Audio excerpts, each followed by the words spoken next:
There is something which I really wanted to ask you guys.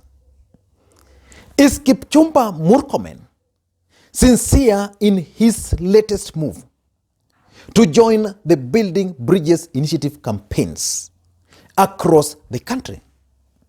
Is he honest? Or let me ask you this question in a different way. Should Raila Odinga and his Building Bridges Initiative brigades trust Kipchumba Murkomen and his latest move to join the Building Bridges Initiative campaigns across the country? I really need to get your answer on this, because this is one question which most Kenyans have been asking since the events which happened in Mombasa. So today I want us to look at the move by Kipchumba Murkomen and his team to join the Building Bridges Initiative and whether Raila Odinga should actually trust them.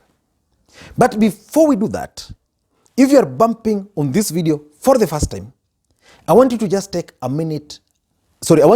second or two and hit the subscribe button now, so that next time we produce a video like this, you get notified. Now back to the main issue. There is one question which most Kenyans are asking. Is Kipchumba Murkomen honest in his latest moves to join the Building Bridges Initiative campaigns? Mheshimiwa Waziri Mkuu Raila Amolo Odinga ambaye ni baba. Asante sana. Mheshimiwa Kalonzo Musyoka ambaye alikuwa Vice President hapo awali. Viongozi wenzangu na wananchi wa Pwani, amjambo. Yangu itakuwa machache baba. Baba wetu Raila Odinga, tunafurahi leo. Sisi tumefurahi leo kwa sababu ya kwanza, leo kwa Pwani itakumbukwa kwa historia ya Kenya kwamba katika safari ya BBI tumeweza kuzika ile uhasama ya kusema us versus them, and Kenya will work together without any sides in this Republic of Kenya. Now, that's Kipchumba Murkomen. And for the record, the event in Mombasa was a success. And Kipchumba Murkomen actually stole the show. But is he honest? I want to tell you what I think. In my own considered opinion, Kipchumba Murkomen is not sincere. And Kipchumba Murkomen is not honest. Kipchumba Murkomen is a man on a mission. He wants to achieve certain political objectives by joining the Building Bridges Initiative. And Raila Odinga and his team should not allow Kipchumba Murkomen anywhere near BBI, especially where decisions are made. Because we all remember, last week, these guys shocked the Republic when they announced that they were going to start joining the Building Bridges Initiative. And as a matter of fact, they promised Kenyans that they were going to begin with the Mombasa. And they kept that promise. But after that Mombasa event, a lot of developments have happened. On Sunday yesterday, I saw Moses Kuria yesterday dismissing the Building Bridges Initiative and the role of Raila Odinga. That was yesterday. And today I've seen pictures of Kipchumba Murkomen and the Jubilee and the Tanga brigades in Naivasha. And they're discussing the Building Bridges Initiative. That tells you that these guys are not ready to be incorporated into the existing structure of the Building Bridges Initiative. But they are focused on achieving certain political objectives.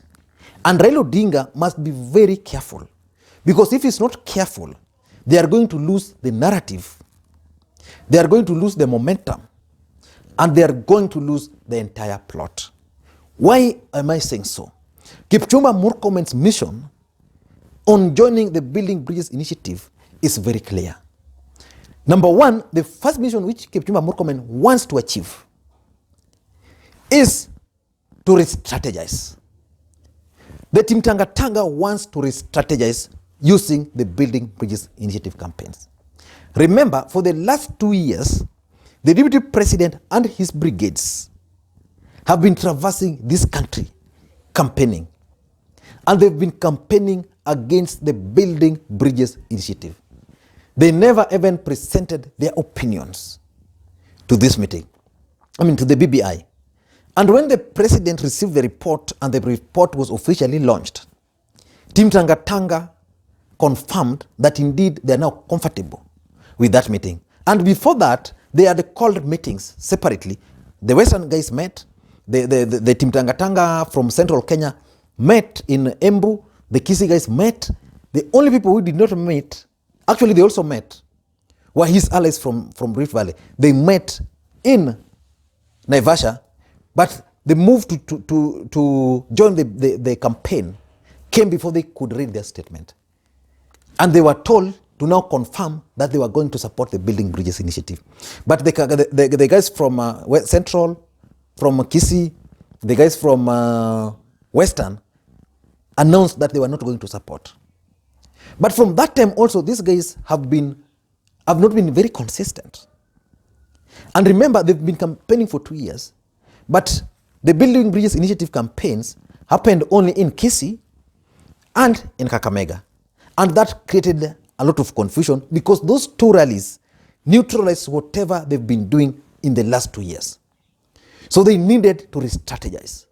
And the better way for them to re-strategize is to say, okay, we are going to support the Building Bridges initiative. And because we are going to support the Building Bridges initiative, we are going to start attending the meetings. And in my view, that was a wise move for them. But to the organizers and to the team managing the Building Bridges initiative, they should be very careful. So basically what these guys are doing, they have been subdued and now they want to re-strategize. That's number one. Number two, the second thing they want to do is to internally sabotage this entire process.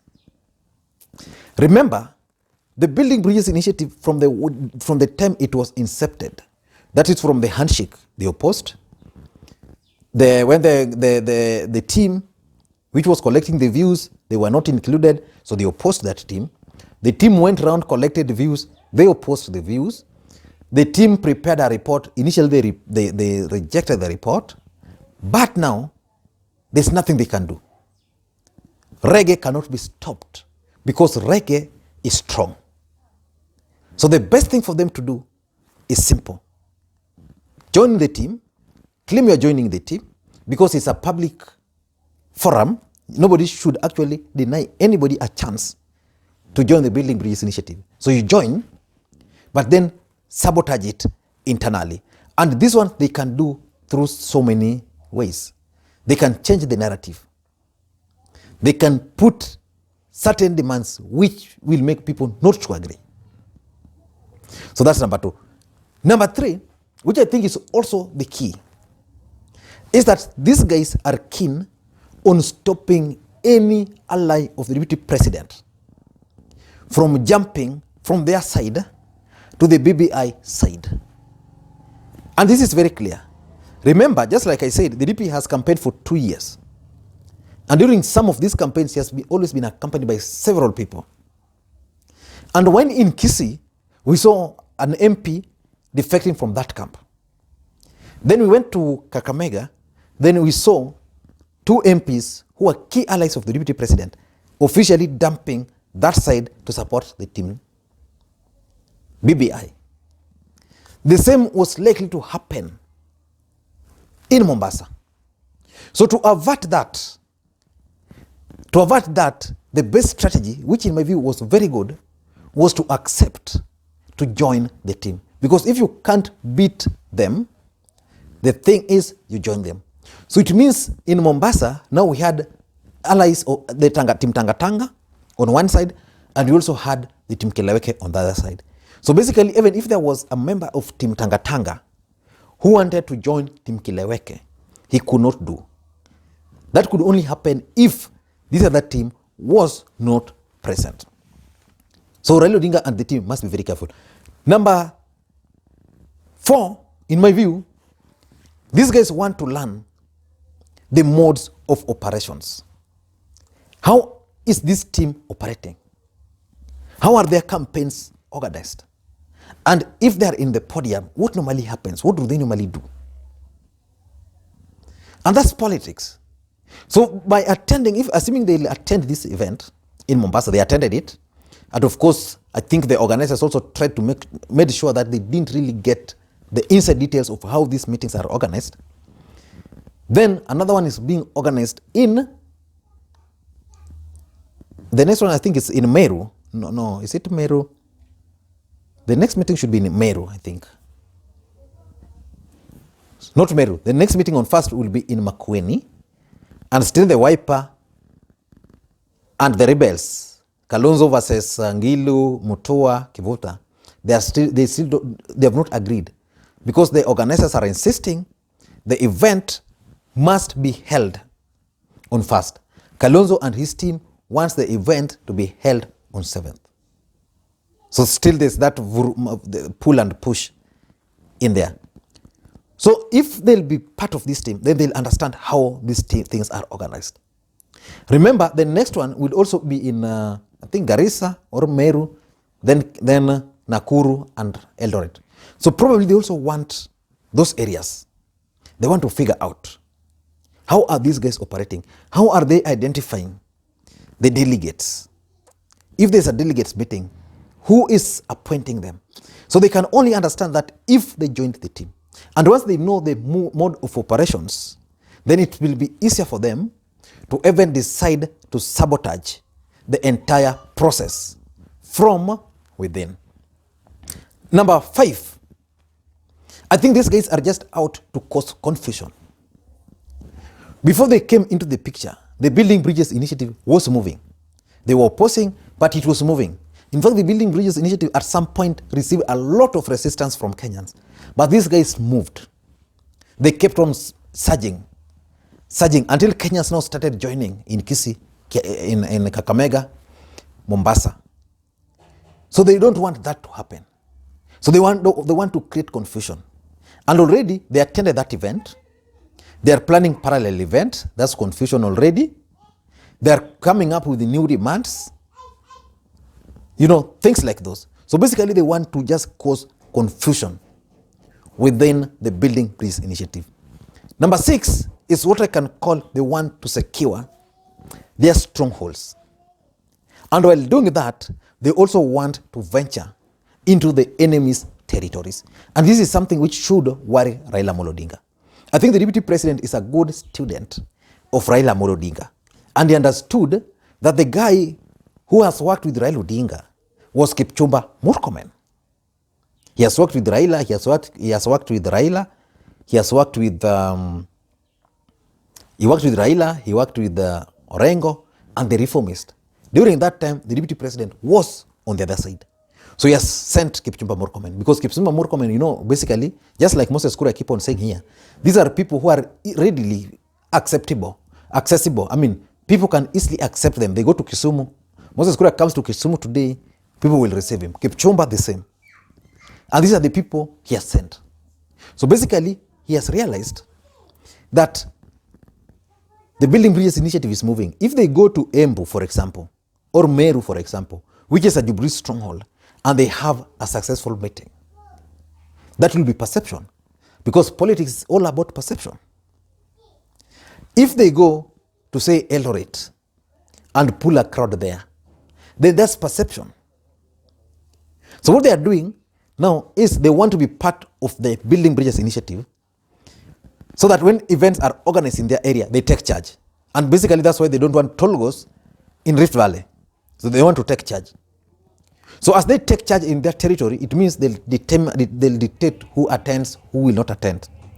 Then, in places which are not their strongholds, like for example, in Mombasa now, they'll now have the opportunity to go to those places and speak. Because I'm sure without that rally at Mama Ngina and Raila Odinga and Joho present, it would have been impossible for Kipchumba Murkomen to address a similar kind of gathering at the same place. So basically they want to ensure they secure their territory and use the Building Bridges initiative to also venture into territories which are traditionally not theirs. And lastly, which I think is also the key reason, is that these guys want to divert the attention of Kenyans from the Deputy President William Samoei Ruto. That's one thing they are keen on doing. Because remember, the Deputy President has been under a lot of pressure. Everything, the Building Bridges initiative, he was opposing. And the fact that he was opposing it, it means the building campaigns, the BBI campaigns, were turned into the Deputy President, anti-William Samoei Ruto. And these things were gaining momentum across the country.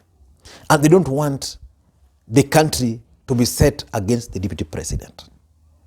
So basically, because of those reasons, and because of the moves I've seen these guys pull, Raila Odinga must be very careful with one man called Kipchumba Murkomen. He must be very careful. And if you're bumping on this video for the first time, I want you to just do a simple thing. If you're bumping on this video for the first time, just hit the subscribe button now so that next time we produce a video like this, you get notified. And to the subscribers, I want to continue to thank you guys for your support, because without your support, this channel would not be where it is today. Thank you guys, and as usual, I make just one request, that you help me create interactions, especially on this video, because I want to read your comments. Do you think Kipchumba Murkomen is honest and sincere? I want to read each and every comment on this, so drop that comment. And for those who can, I want you to click thumbs up just now. Just click thumbs up button or thumbs down. If you like the video, just click thumbs up. If you don't like it, thumbs down. Because by doing that, I'm able to know the kind of content. If you like the content, if you don't like, and if there's need to improve. Like if the thumbs down are so many, then I'll know the video was not good and maybe there's something I need to do better. And if the thumbs up are high, then I also I can conclude that this video was good. Then the next time I'm creating a content, it should be this type of content. Thank you guys, and may you have a good day.